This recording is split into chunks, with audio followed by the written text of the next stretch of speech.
Got your attention yet? Good, because what I'm about to say is going to be kept short but maybe not so sweet. I think it's time that we ditch all the cheesy theatrics, the phony one love kumbaya spiritual act, and actually take the time to admit that it's okay not to be nice, but to tell the truth, even if it ruffles a few feathers in the process. Now, this may require that you get rid of that silly, fake plastic smile that you own. Besides, you ain't fooling anyone except yourself. Unless your job description is party clown, you don't need it. And here's why. We occupy a time in history where people, they would rather exist in this watered down, go with the flow world, where it's all pretend and make-believe, and we're losing all of our boundaries. Everything is being erased, where soon we will be bowing down to a god of nice. I mean, call it what you will.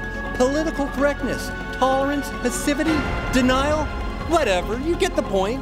This entire manufactured mentality that places people's feelings on some sort of pedestal, as if offending someone is a capital crime or punishment. Are you kidding me? Reality is, there's this one thing called absolute truth, and it doesn't come in 31 tasty, yummy flavors. There is a right and there is a wrong. You might be that one individual that's always wagging the finger up in the air to see which way the wind's blowing. Chances are, you're sacrificing truth at the altar of niceness because you're afraid of stepping on some toes? But in case you haven't noticed, this ain't Mr. Rogers' neighborhood. This isn't hypocrites gone wild. Life is harsh. People have big-time issues. Relationships, they are messy. And people's feelings are gonna get hurt. But man, if the barn is burning, you gotta say how it is. Say it like it is, say it so. I mean, how long are we gonna tap dance, tiptoeing and tripping over the elephant that's in the middle of the living room before we actually acknowledge that it's there? Look, the needle is getting awfully close to that comfort bubble. But I want you to hear me out. I don't want you thinking you need to grab that soapbox, run to the nearest street corner, yelling and irritating people because of your personal hang-ups or your pet peeves or because you got an axe to grind.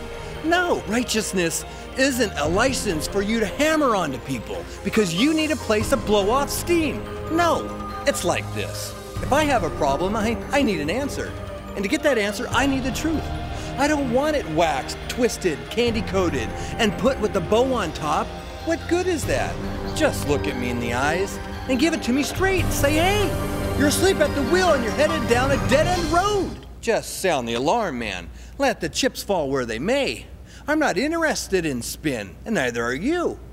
There's enough spin out there on just about every news channel to make you feel like you just got off the teacup right at Disneyland. I'm saying keep the kindness and keep the compassion, but let's try to remember to balance the scales here, because true love does require confrontation. Because a just cause can only be carried forward by men and women who have integrity and are willing to go the distance, throw away their muzzles, and pay the price for glory. So just remember this. 1, who your true friends are, because they're the ones who stab you in the front, not in the back. And 2, in the face of adversity, the only thing needed for evil to triumph is for good men to do nothing.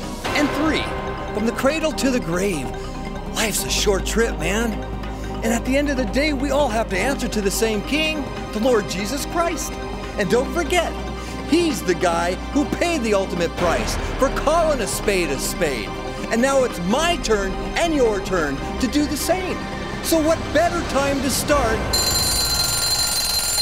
than right now?